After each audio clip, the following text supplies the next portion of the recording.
चलो अब इसके बाद बढ़े आगे चैप्टर 2। चैप्टर 2 का मतलब ये कि अब हमें इंडिपेंडेंस मिल गई। तो चैप्टर 2 जो है वो बेसिकली एक तरह से ये है कि इंडिपेंडेंस मिलने के बाद जो हमारे अगले 40 साल थे वो बेसिकली क्या क्या हुआ उस पर पूरे के पूरे बेस्ड है।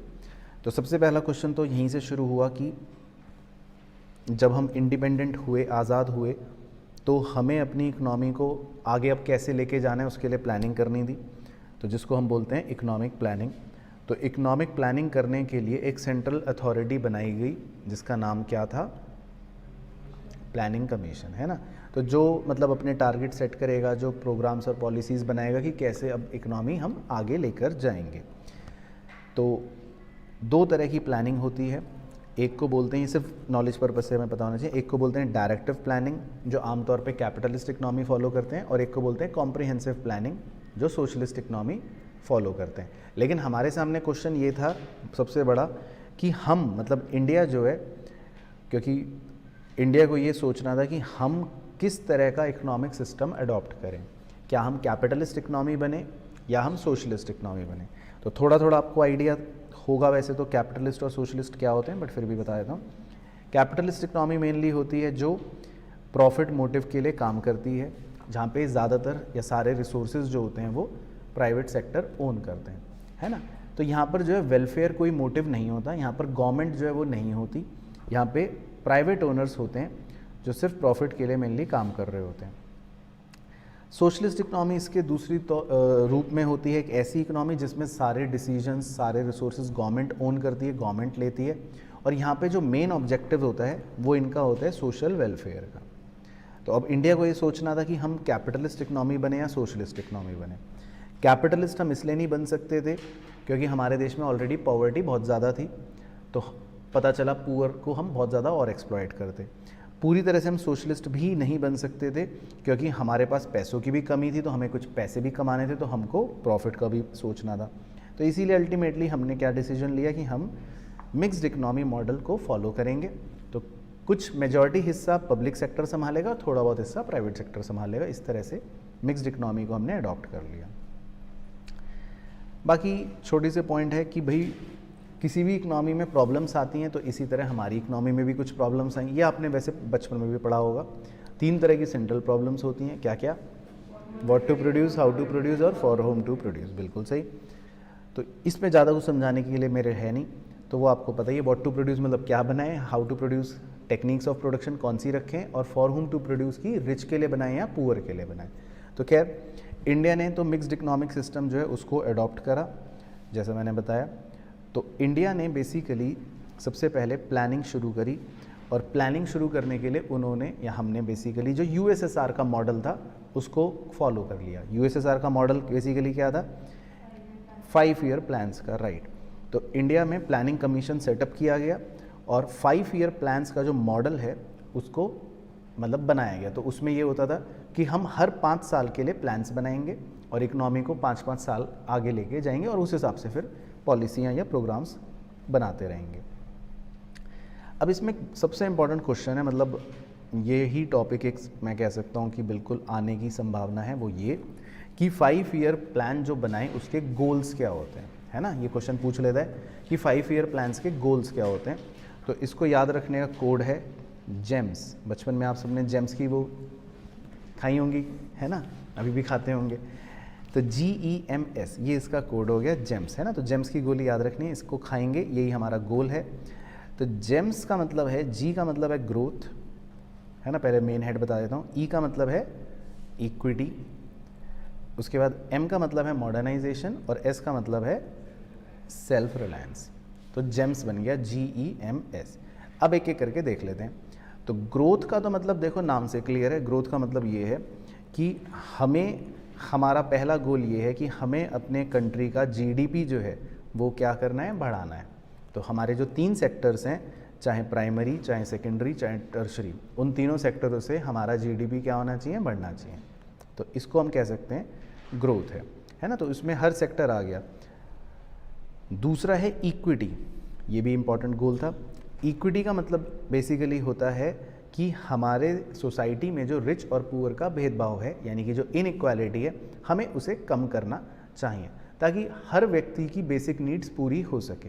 हाँ, यहाँ पे एक बड़ा अच्छा पॉइंट है कि इक्वालिटी और इक्विटी में थोड़ा फ़र्क होता है। इक्वालिटी का मतलब यह है कि सबको बराबर दे दो, लेकिन इक्विटी का मतलब होता है कि जिसको ज़रूरत है उसको ज़्यादा दो, जिसको कम ज़रूरत है उसको कम दो, अकॉर्डिंग टू नीड्स, है ना। तो ये गोल का नाम इक्विटी है, इक्वालिटी नहीं है, ये भी ध्यान रखना है। अच्छा, तीसरा सबसे बढ़िया है मॉडर्नाइजेशन, यानी कि हमारा तीसरा गोल है मॉडर्नाइजेशन, आधुनिकीकरण। तो इसमें दो चीज़ें मतलब कंसिडर की जाती हैं। एक कि आप प्रोडक्शन के लिए अच्छी टेक्नोलॉजी का इस्तेमाल करें, नई टेक्नोलॉजी का इस्तेमाल करें ताकि प्रोडक्शन ज़्यादा हो सके, एक ये। और साथ ही साथ मॉडर्नाइजेशन का मतलब ये है कि जो हमारी सामाजिक सोच है उसमें भी परिवर्तन आना चाहिए, खासकर मान लेते हैं वुमेन्स को लेकर। तो पुराने ज़माने में मान लो सोच होती थी कि लड़कियों को काम नहीं करना, तो ये सब चीज़ें अब नहीं होनी चाहिए, उनको भी सेम अधिकार मिलने चाहिए जैसे पुरुषों को मिल रहे हैं। तो ये चीज़ मॉडर्नाइजेशन का बन गया दूसरा पिलर। तो मॉडर्नाइजेशन में दो चीज़ें हो गई, टेक्नोलॉजी अच्छी हो और सामाजिक आउटलुक बेहतर हो महिलाओं के लिए खासकर। और चौथा गोल था सेल्फ रिलायंस। तो सेल्फ का मतलब हम अपने आप में, रिलायंस का मतलब ये कि रिलाय कर सकें, हमें किसी बाहर वाले की ज़रूरत ना हो, सेल्फ डिपेंडेंट बन सकें। तो उसको बनाने के लिए, उस गोल तक पहुंचने के लिए सिंपल फंडा ये कि बाहर से हम सामान नहीं खरीदेंगे और हम जो भी गुड्स हैं कोशिश करेंगे वो खुद ही इंडिया में बना लेंगे। तो इस चीज़ को हम, इस गोल को कह देते हैं सेल्फ रिलायंस, ताकि हमारी फॉरेन डिपेंडेंस जो है वो कम हो जाए। तो दैट इज़ सेल्फ रिलायंस। तो एक बार बताओ गोल्स का कोड क्या है? जेम्स। ठीक है, ऑनलाइन वाले चीज़ तो आपको भी याद रहेगा, गोल्स का कोड हो गया जेम्स। ठीक है, उसके बाद ये रीड कर लेना आप एक बार, मतलब मैं इसकी गहराई में नहीं जा रहा अपने आप। इसमें बेसिकली अलग अलग प्लान्स थे 1951 से 1956, फिर 1956 से 61। तो हर प्लान का एक मेन अपना गोल हुआ करता था, एक उद्देश्य होता था। जैसे वैसे शुरू में भाई पहले प्लान का गोल था प्रोडक्शन एग्रीकल्चर ज़्यादा हो, दूसरे का था कि इंडस्ट्रियल प्रोडक्शन ज़्यादा हो, है ना। तो ये मतलब प्लान वाइज हर बार गोल अलग होते थे। प्लान 3 में हमारा मान लो गोल था कि सेल्फ सफिशिएंसी आनी चाहिए। प्लान 4 में हम चाह रहे थे कि हमारी प्राइस स्टेबिलिटी रहे, हम अपने यूटिलाइजेशन कर सकें फुल तरीके से मैन पावर का। अच्छा, प्लान 5 था, उस पर गरीबी हटाने पर फोकस ज़्यादा किया गया। प्लान 6 और 7 जो थे उसमें रोज़गार पर फोकस किया गया, मतलब एम्प्लॉयमेंट पर फोकस किया गया। तो ये छोटा सा MCQ वगैरह में पूछ सकता है। या प्लान 8 था, उसमें किन चीज़ों पर फोकस किया गया, एजुकेशन पे। प्लान 9 था, एनवायरमेंटल सस्टेनेबिलिटी पे ज़्यादा फोकस किया गया। प्लान 10 तक जब हम पहुँचे तो ओवरऑल क्वालिटी ऑफ लाइफ लोगों की बेहतर बने, है ना, उस पर फोकस किया गया। तो ये बेसिकली गोल्स थे। देन प्लान 11, प्लान 12 ये थोड़े से लेटेस्ट हो गए। तो इसमें वही गरीबी हटाओ, पर्यावरण बचाओ, सस्टेनेबल ग्रोथ होनी चाहिए प्लान 12 में। तो ये आप बस रीड कर लेना, बाय चांस 1 नंबर में कोई प्लान का पूछ ले तो। अच्छा, अब उसके बाद अगेन बहुत ही इम्पोर्टेंट टॉपिक जिस पे क्वेश्चन काफ़ी पूछ लेता है कि अब जो 1950 से लेकर 1990 तक ये जो 40 साल हैं जो हम चैप्टर के पढ़ रहे हैं, इसमें प्लानिंग जो हुई, मतलब उसमें क्या पॉलिसियाँ अपनाई गई, मतलब सरकार ने क्या क्या पॉलिसियाँ बनाई, क्या क्या नीतियाँ बनाई, उस पर एक मतलब हमें चर्चा करनी होती है। तो जैसे पहला पॉइंट, अच्छा पॉइंट ये है, heavy reliance on public sector. मतलब कि ज़्यादातर इंडस्ट्रियों में जो रोल था वो पब्लिक सेक्टर का था। तो बहुत सारी इंडस्ट्रीज़ को रिजर्व करके रख रखा था पब्लिक सेक्टर के लिए। तो बहुत से ऐसे एरियाज़ हुआ करते थे जो सिर्फ पब्लिक सेक्टर के लिए ही हुआ करते थे और मेजॉरिटी पब्लिक वाले ही थे, प्राइवेट के लिए थोड़ा सा कम थे। तो बेसिकली ये जो इंडस्ट्रियल पॉलिसी रिजोल्यूशन आया था 1956 में, उसमें ये रिजर्वेशन लगा दी थी। तो शुरू में पब्लिक सेक्टर का रोल काफ़ी ज़्यादा हुआ करता था। अच्छा, दूसरा, प्राइवेट सेक्टर वाला अगर कोई ग्रो करना चाहे या डेवलप करना चाहे तो उसके लिए बहुत सारी रेगुलेशंस लगाई जाती थी, यानी कि उसको बहुत सारे मतलब उस पर कानून लगाए जाते थे, जैसे कि IDRA 1948 या MRTP 1969। तो ये सब एक्ट्स, ये सब कानून इसलिए होते थे कि कोई प्राइवेट सेक्टर वाला बहुत बड़ा ना बन जाए, तो उसको बड़ा बनने से हाँ रोका जाता था। तो ये एक रेगुलेशन लगाई जाती थी प्राइवेट सेक्टर वाले पे। तीसरा लेकिन एक अच्छा काम सरकार ने ये कर रखा था कि जो स्मॉल स्केल इंडस्ट्रीज़ थी हमारी, उनको प्रोटेक्ट करते थे, उनको प्रोटेक्शन देते थे। उनको प्रोटेक्शन कैसे देते थे बेसिकली, कि जैसे कुछ छोटे छोटे प्रोडक्ट्स रिजर्व कर दिए उनके लिए, कि जैसे भाई ये पर्टिकुलर प्रोडक्ट तो स्मॉल स्केल इंडस्ट्री वाला ही बनाएगा। बहुत से फाइनेंशियल इंस्टीट्यूशंस को डेवलप किया गया कि आप सिर्फ लोन्स देंगे स्मॉल स्केल इंडस्ट्रियों को, और बहुत से मतलब बोर्ड्स बनाए गए ताकि ग्लोबल मार्केट में भी हमारी स्मॉल स्केल इंडस्ट्रियाँ इस्टेब्लिश हो सके। तो ये हम कह सकते हैं एक अच्छा पॉइंट था, स्मॉल स्केल इंडस्ट्रियों को प्रोटेक्ट करने के लिए सरकार ने जो नीतियाँ बनाई थी। बाकी चौथा पॉइंट अगेन थोड़ा सा पहले की तरह ही है कि जो हैवी इंडस्ट्रीज़ थी, मतलब जिनका काफ़ी इम्पैक्ट है, काफ़ी सिग्निफिकेंस है, वो हमारे यहाँ धीरे धीरे ग्रो होना शुरू हो गई थी। जैसे उदाहरण के तौर पे बिजली या गुड्स, इंजीनियरिंग गुड्स, बड़े गुड्स और आयरन एंड स्टील इंडस्ट्री, तो ये हमारे यहाँ थोड़ा सा ज़्यादा अच्छी डेवलप होनी शुरू हो चुकी थी उस दौर में। बाकी सरकार का फोकस ये भी था कि भाई लोग जो हैं वो ज़्यादा सेविंग करें, इसीलिए सरकार ने देखो क्या लालच देना शुरू करा, हाई इंटरेस्ट रेट। तो लोगों को धीरे धीरे सरकार इस चीज़ के लिए प्रमोट करती थी कि आप सेविंग ज़्यादा करें, मतलब अपना पैसा या तो पोस्ट ऑफिस में डालें, बैंक्स में डालें, ताकि आपको ज़्यादा इंटरेस्ट मिल सके। और जो भी सरकार के पास पैसा आता था, उस पैसे को सरकार कहाँ यूज़ करती थी, या तो सब्सिडीज़ देने में प्रोड्यूसर्स को, या कुछ कैपिटल ग्रांट्स, वो भी सब्सिडी की तरह ही होते हैं, वो देने में। तो मतलब सरकार की ये भी नीति थी कि लोगों को बोले कि आप सेव करो और उस पैसे को हम कहीं अच्छी जगह इन्वेस्ट करें। इसके अलावा प्रोटेक्शन फ्रॉम फॉरेन कंपटीशन। अब देखो सरकार ने एक ये पॉलिसी क्या अपनाई कि बाहर का गुड्स इंडिया में बहुत ज़्यादा ना बिके, उसके लिए उन्होंने क्या कर दिया, हैवी इंपोर्ट ड्यूटीज़ लगा दी। हैवी इंपोर्ट ड्यूटी का मतलब हो गया कि अगर आप बाहर से कोई गुड मंगवाओगे तो फिर आपको बहुत ज़्यादा टैक्स देना पड़ेगा। क्वांटिटेटिव रिस्ट्रिक्शंस लगा दिए। क्वांटिटेटिव रिस्ट्रिक्शंस का मतलब लिमिटेड क्वांटिटी में ही कोटा, राइट, कोटा सेट कर दिया कि आप लिमिटेड क्वांटिटी में ही कोई भी प्रोडक्ट मंगवा पाओगे, है ना। इसके अलावा सरकार ने फिर इंपोर्ट सब्सटीट्यूशन पे फोकस करा। सरकार ने कहा कि आपको बाहर से कोई सामान मंगवाने की ज़रूरत नहीं है, हम वही सामान इंडिया में बना सकते हैं, तो that is import substitution. Foreign capital को भारत में आने से रोका गया ताकि कोई भी विदेशी संस्था या विदेशी नागरिक या विदेशी पैसा हमारे देश की चीज़ों को कंट्रोल ना करे, तो उसके लिए रिस्ट्रिक्शंस लगाई गई। उसके लिए कानून बन गया जिसका नाम था फॉरेन एक्सचेंज रेगुलेशन एक्ट। तो ये भी बेसिकली उस दौर का एक फीचर है। बाकी सेंट्रलाइज्ड प्लानिंग की गई। ये एक जेनरिक पॉइंट है कि भाई जो प्लान्स थे वो सेंट्रल लेवल्स पर बनाए गए ताकि उसको पूरे इंडिया में हम अप्लाई कर सकें या इम्प्लीमेंट करवा सकें। तो ये सब नीतियाँ थी। अब पहला जो पॉइंट है या पहला एक मिनी क्वेश्चन इसमें पूछ सकता है कि जो ये पूरा प्लानिंग हुआ, ये जो सारी चीज़ें हुई, तो क्या ये वाकई में मतलब इससे कुछ फ़ायदा हुआ, मतलब इससे कुछ सक्सेस हासिल हुई हमें, तो हम मतलब उसके कुछ पॉइंट्स समझेंगे या लिखेंगे कि हाँ हुई, क्या क्या फ़ायदे हुए। अगर हम देखें, हमारी देश की नेशनल इनकम बढ़ी, हमारा जो पर कैपिटा इनकम है, मतलब पर पर्सन के ऊपर जो इनकम है वो बढ़ा, ये भी फ़ायदा हुआ, है ना। ये सब हमारे प्लानिंग पीरियड के सक्सेसेस हैं, फ़ायदे हैं। इसके अलावा लोगों ने अच्छी सेविंग करी, निवेश हुआ, यानी rise in savings and investment. इसके अलावा एग्रीकल्चर सेक्टर के अंदर, तो ये तो आपने पढ़ा ही होगा, स्पेशल पॉइंट है कि एग्रीकल्चर सेक्टर के अंदर इंस्टीट्यूशनल और टेक्निकल दोनों तरह के चेंज आए। तो पहले हम इंस्टीट्यूशनल चेंजेस की अगर बात करें तो इंस्टीट्यूशनल चेंजेस तो ये आए कि जो लैंड रिफॉर्म्स थे, जैसे कि इंटरमीडियरीज को हटा दिया, है ना। ज़मींदारी सिस्टम जो हुआ करता था बेसिकली, धीरे धीरे उसको एबॉलिश कर दिया गया। मॉडर्नाइजेशन लगाया गया, यानी कि किसानों को अच्छी टेक्नोलॉजी दी गई। सीलिंग ऑन लैंड होल्डिंग्स, अब जैसे मान लो एक ही आदमी के पास बहुत ज़्यादा ज़मीन है तो उस पर लिमिट लगाई गई कि आप एक ही आदमी ज़्यादा ज़मीन नहीं रख सकता। इसके अलावा रीडिस्ट्रीब्यूशन ऑफ लैंड, जो छोटे छोटे टिलर्स थे, मतलब फार्मर्स थे, उनको थोड़ी थोड़ी ज़मीन दी गई, उनको ओनर्स बनाया गया।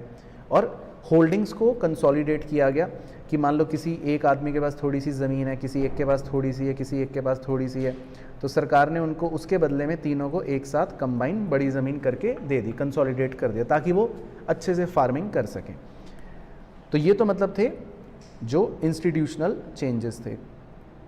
टेक्निकल चेंजेस कौन से थे क्रिश भाई? ग्रीन रिवॉल्यूशन वाला, बिल्कुल सही, जिसमें हमने HYV सीड्स को यूज़ करना शुरू कर दिया। और HYV सीड्स मतलब आपको पता होगा हाई यील्डिंग वैरायटी सीड्स। तो ये जो थे ये बहुत ज़्यादा प्रोडक्शन करने में सक्षम थे, यानी कि मतलब इससे प्रोडक्शन बहुत ज़्यादा और तेज़ी से हो जाता था, जो हम अभी थोड़ा वैसे आगे भी पढ़ लेंगे। अच्छा, इसके अलावा और क्या सक्सेस हुए? हमारा इंडस्ट्री जो है उसकी ग्रोथ अच्छी हुई, डाइवर्सिफिकेशन अच्छा हुआ, यानी कि मतलब हम अलग अलग सेक्टरों में इंडस्ट्री खोल पाए और जो हमारी इंडस्ट्रीज़ थी वो और ज़्यादा ग्रो कर पाई। छठा सक्सेस पॉइंट ये था कि जो हमारा इकोनॉमिक इंफ्रास्ट्रक्चर है वो पहले से काफ़ी बेटर हुआ एज़ कम्पेयर टू इंडिपेंडेंस वाला टाइम। चाहे ट्रांसपोर्ट हो, कम्युनिकेशन हो, इरिगेशन हो, बैंकिंग हो, इंश्योरेंस फैसिलिटी, ये सब पहले के मुकाबले बहुत ज़्यादा बेटर हुई। IT सेक्टर हो उसमें बहुत अच्छी ग्रोथ हुई। देन सोशल इंफ्रास्ट्रक्चर वो भी हमारा पहले से बहुत बेटर हुआ एज़ कम्पेयर टू इंडिपेंडेंस। मतलब जो पहले डेथ रेट्स थे वो काफ़ी कम हो गए, लाइफ एक्सपेक्टेंसी जो थी वो काफ़ी बढ़ गई। एजुकेशन में भी बच्चों का जो मतलब एनरोलमेंट रेट कह सकते हैं वो पहले से बढ़ गया, तो ये भी एक सक्सेस हुआ। इसके अलावा इंटरनेशनल ट्रेड, मतलब कि हमारे बहुत सारे गुड्स बाहर विदेशों में अब बिकने शुरू हो गए। हम इंजीनियरिंग गुड्स जो हैं उनको बाहर एक्सपोर्ट करना शुरू कर चुके थे, तो ये भी हमारे लिए मतलब एक प्लानिंग पीरियड का कह सकते हैं सक्सेस हुआ। बाकी फेलियर्स भी हुए प्लानिंग पीरियड के या इस दौरान, वो भी हमें पता होने चाहिए। तो फेलियर क्या क्या हुए?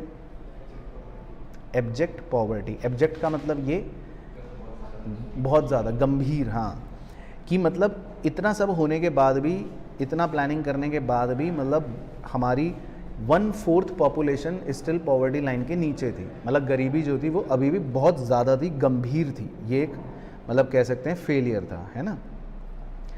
दूसरा बड़ा फेलियर ये था कि जो महंगाई थी 1990 तक पहुंच के वो बहुत पीक पर आ चुकी थी, है ना। इनफैक्ट इसीलिए ये वन ऑफ द रीज़न बनता है चैप्टर 3 का, कि इन्फ्लेशन इतना ज़्यादा हो गया था कि 1991 में हमें रिफॉर्म फिर लाने पड़ गए।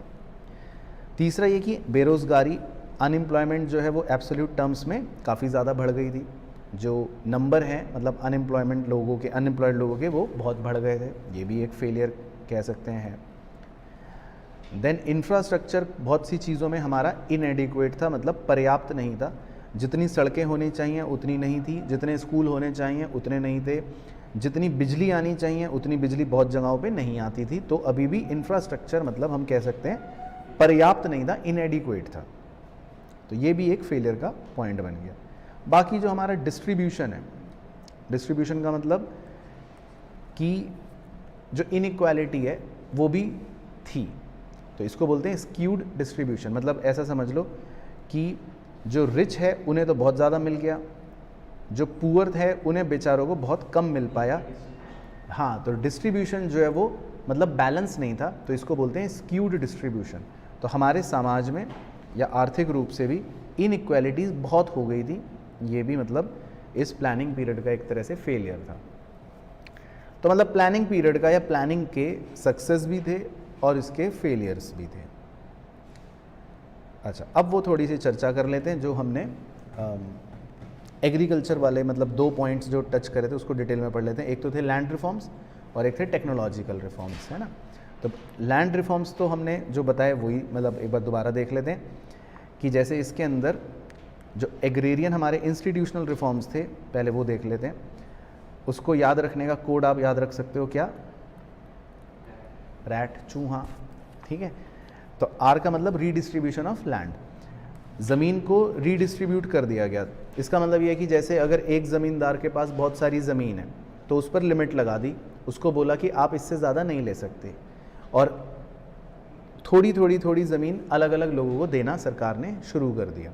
तो that is known as redistribution of land. A से क्या बन गया?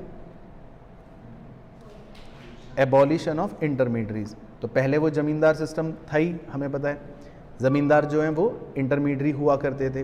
तो सरकार ने धीरे धीरे ज़मींदारों को हटाना शुरू करा, मिडिलमैन को हटाना शुरू करा और कोशिश करी कि डायरेक्टली हम किसानों से ही डील कर सकें।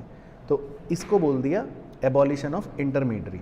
तो इसमें एक मतलब पॉइंट भी है कि इससे लगभग 200 लाख टेनेंट्स जो हैं वो सीधा सरकार के कॉन्टैक्ट में आ गए, मतलब उनको एक्सप्लॉयटेशन से बचा लिया गया। तो ये हो गया एबॉलिशन ऑफ इंटरमीडियरी। तो आर से क्या था, रीडिस्ट्रीब्यूशन, ए से abolition, T last, T code से क्या हो गया, tenant ownership rights. Tenant ownership rights basically ये था कि जो टेनेंट होते थे, मतलब जो एक्चुअल में फार्मिंग कर रहे थे, क्रॉप्स उगा रहे थे, तो सरकार ने उनको ये बोला कि हम आपको ओनर ही बना देंगे।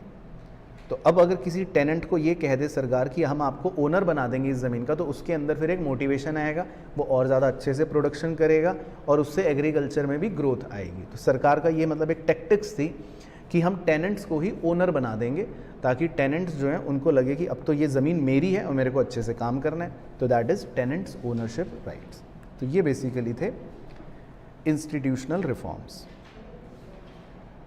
बाकी इसके कुछ ड्रॉबैक्स भी थे। अच्छा पॉइंट है, ये भी एग्जाम में क्वेश्चन में पूछ लेता है। क्या क्या?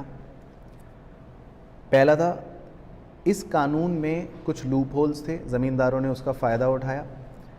जैसे मान लो लिमिट लगाने को बोला था, तो ज़मींदारों ने क्या करा कि कुछ कुछ ज़मीन अपने अपने रिश्तेदारों को, रिलेटिव्स को दे दी कि भाई देखो ये है। तो थोड़ा सा ये ड्रामा था। इम्प्लीमेंटेशन डिले, बड़े बड़े लैंडलॉर्ड्स जो थे उन्होंने कोर्ट में केस कर दिया कि भाई हमारे साथ नाइंसाफ़ी हो रही है, तो उस चक्कर में ये पूरा प्रोसेस डिले होता गया। ये एक ड्रॉबैक हो गया। बहुत सी जगहों पर देखा गया लैक ऑफ पॉलिटिकल विल, मतलब कि अगर हम केरला और वेस्ट बंगाल को छोड़ दें, यहाँ पर तो सक्सेसफुल था, लेकिन बाकी जगहों पर अनफॉर्चुनेटली सरकार ही नहीं चाह रही थी कि ये लैंड रिफॉर्म्स आएँ, क्योंकि वो तो है करप्शन, आपको पता ही है, इसलिए लैक ऑफ पॉलिटिकल विल। और बहुत सी जगह एक्सप्लॉयटेशन, यानी कि लैंडलॉर्ड्स ने ज़बरदस्ती किसानों को एक्सप्लॉयट करा, या उनसे ज़बरदस्ती सिग्नेचर करवा लिया, या उनको बोल दिया कि आप बोल दो कि हमारे पास तो लैंड है, मतलब जो भी वॉट एवर द केस में भी, लेकिन फिर भी टेनेंट्स को एक्सप्लॉयट किया गया। ऐसे भी केसेस देखे गए बेसिकली। तो मतलब इन लैंड रिफॉर्म्स के कुछ नेगेटिव्स भी थे, ड्रॉबैक्स भी थे, राइट। फिर आते हैं हमारे दूसरे वाले, कौन से, टेक्नोलॉजिकल रिफॉर्म, यानी कि ग्रीन रिवॉल्यूशन, है ना। तो ग्रीन रिवॉल्यूशन की कहानी मोटा मोटा बच्चों को याद होती है, यानी कि इसकी शुरुआत कैसे हुई थी, कहाँ से हुई थी। हाँ, खारिफ सीज़न में जब हमने HYV सीड्स का इस्तेमाल मतलब शुरू करा, तो सबसे पहले 1966 में ये प्रोग्राम हमने कौन सी 2 क्रॉप्स में शुरू करा, वीट और राइस में।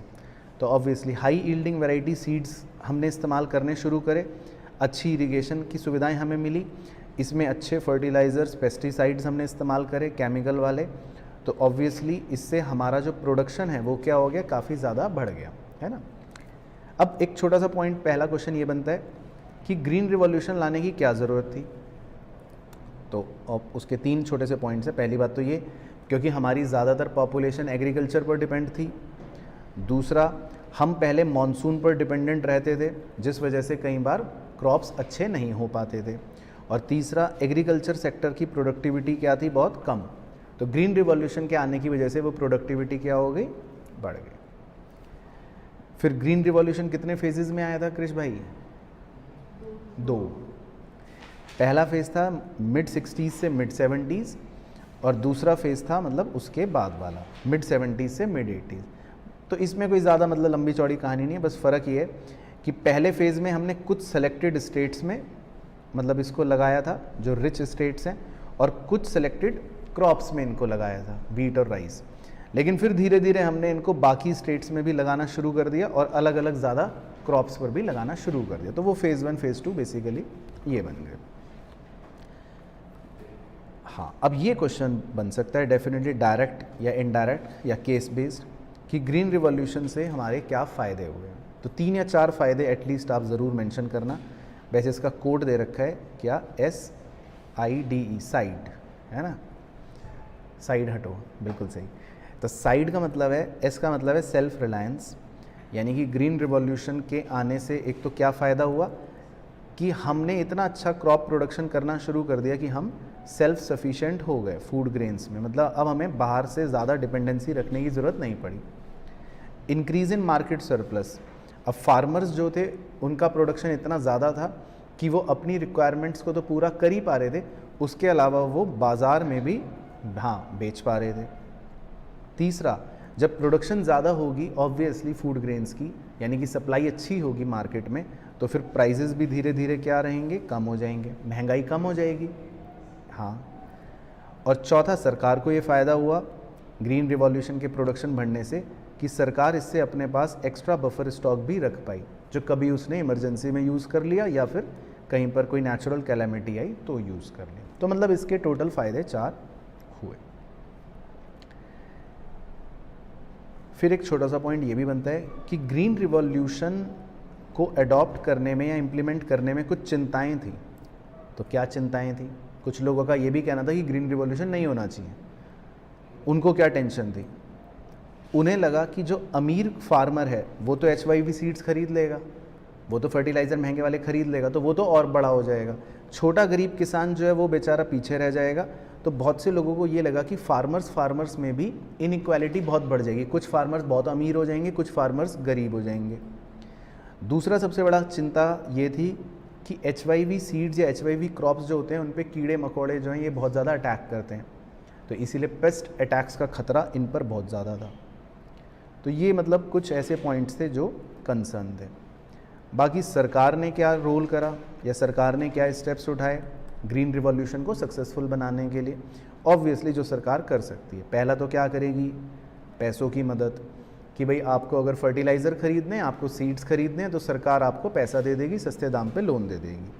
और बहुत से रिसर्च इंस्टीट्यूट्स जो हैं उनको ओपन कर दिया, जो छोटे छोटे फार्मर्स को मतलब ये समझाते थे कि कैसे आप क्रॉप्स को बचा सकते हो पेस्ट अटैक से, कैसे अच्छे से इनको उगा सकते हो, इरिगेशन फैसिलिटी दे सकते हो। तो इस तरह से सरकार ने ये काम करा।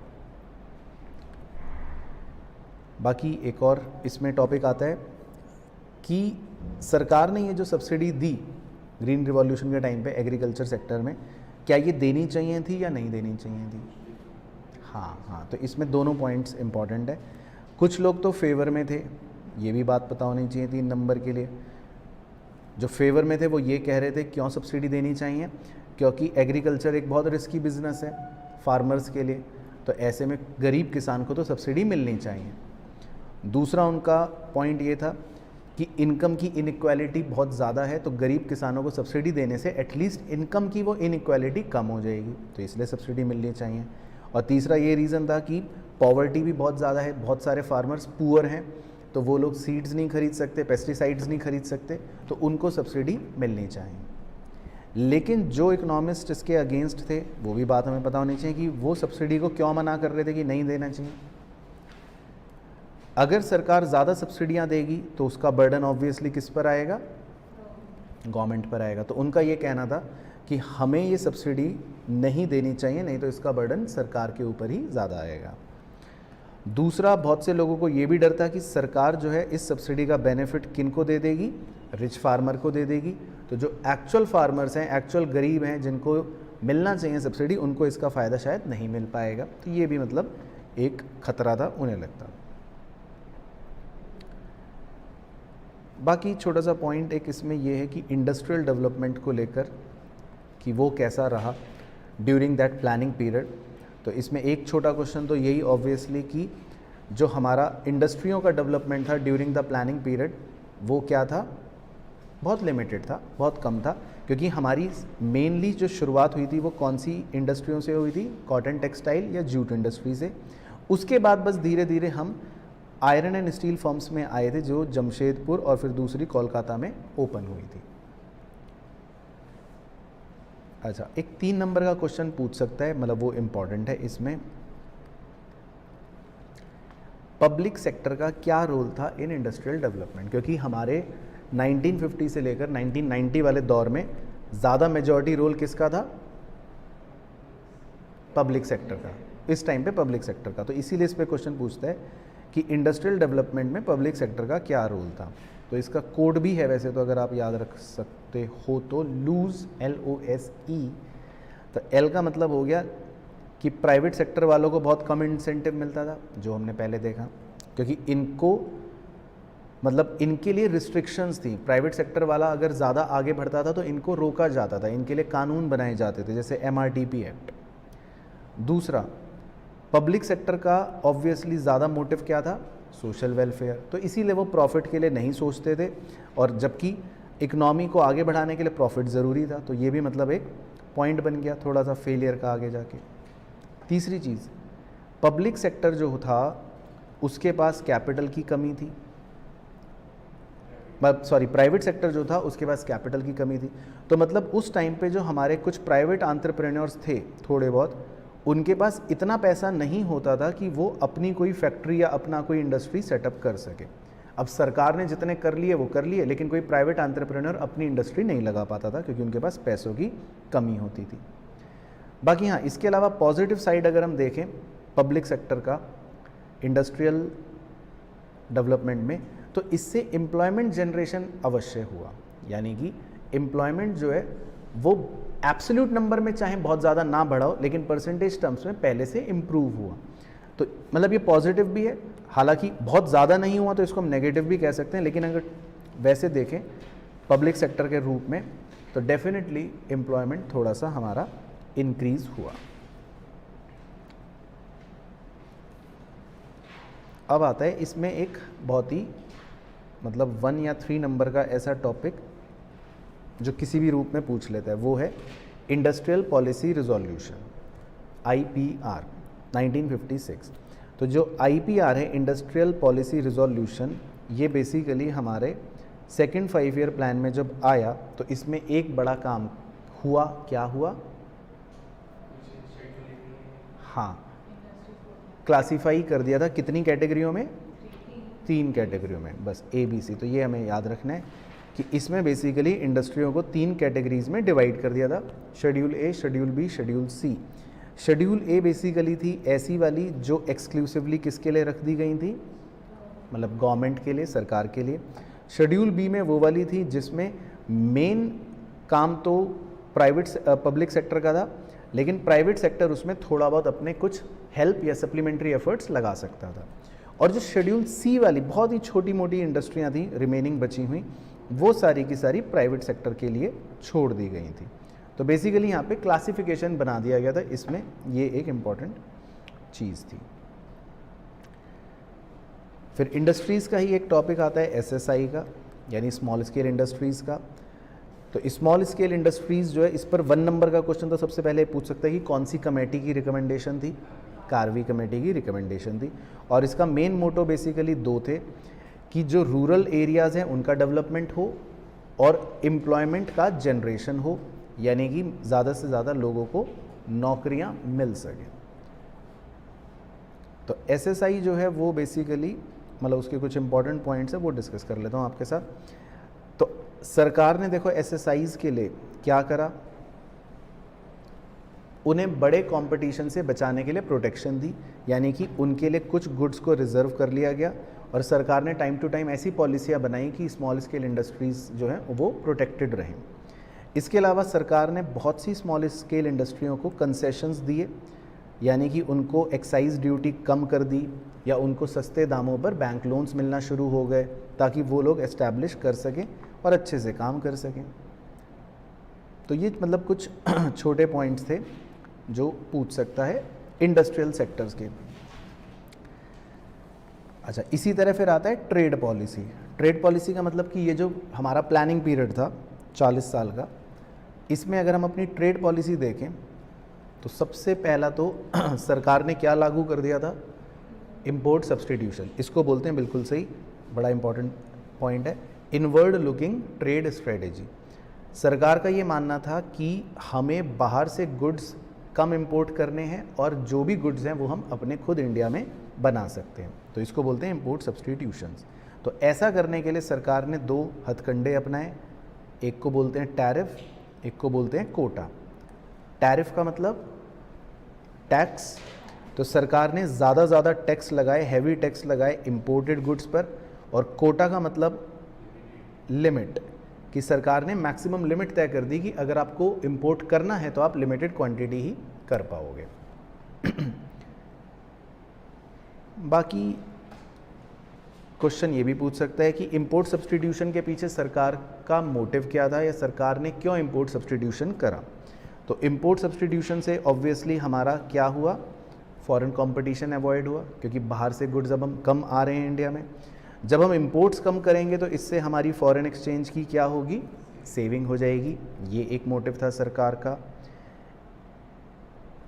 इसके अलावा ये कि ये जो पॉलिसी अपनाई गई इसका इफ़ेक्ट क्या पड़ा, इसका प्रभाव क्या पड़ा, ये एक डायरेक्ट बेसिकली क्वेश्चन है 3 नंबर का। तो ये इसी फॉर्म में आएगा कि what are the effect of policies on industrial development. तो जो सरकार ने पॉलिसियाँ बनाई उसका क्या प्रभाव पड़ा इंडस्ट्रियल डेवलपमेंट पे। तो आप इसमें ये लिख सकते हो कि एक तो हमारा फॉरेन कंपटीशन से प्रोटेक्शन हुआ इंपोर्ट सब्सटीट्यूशन की वजह से। दूसरा ये लिख सकते हो जो हमने पहले भी पढ़ा कि इंडस्ट्रियल डाइवर्सिफिकेशन अच्छा हुआ। तीसरा ये लिख सकते हो कि जो जीडीपी है उसमें कंट्रीब्यूशन पहले के मुकाबले इंक्रीज़ हो गया। चौथा ये लिख सकते हो कि स्मॉल स्केल इंडस्ट्रीज़ जो हैं उनको भी की रोल मिला, सरकार ने उनके प्रोटेक्शन के लिए कुछ मतलब स्टेप्स उठाए और इससे रूरल डेवलपमेंट भी हुआ और एम्प्लॉयमेंट जनरेशन भी हुआ। तो यहाँ तक का पहले कहानी क्लियर है, सारे पॉइंट्स। फिर इसमें लास्ट में आता है टॉपिक, अगर आपसे पूछ ले कि क्रिटिकली अप्रेज करो जो इंडस्ट्रियल डेवलपमेंट की पॉलिसी थी, पॉजिटिव और नेगेटिव मतलब जितनी भी बातें हैं उनका मिश्रण। तो हम इसमें तो मतलब वही बातें लिख सकते हैं। एक तो इनवर्ट ट्रेड लुकिंग स्ट्रेटेजी सरकार ने अपनाई, इसका फ़ायदा लिख सकते हो। लेकिन सबसे बड़ा पॉइंट क्या कि जो हमारा पब्लिक सेक्टर था वो क्या निकला, इनएफिशिएंट लिखना।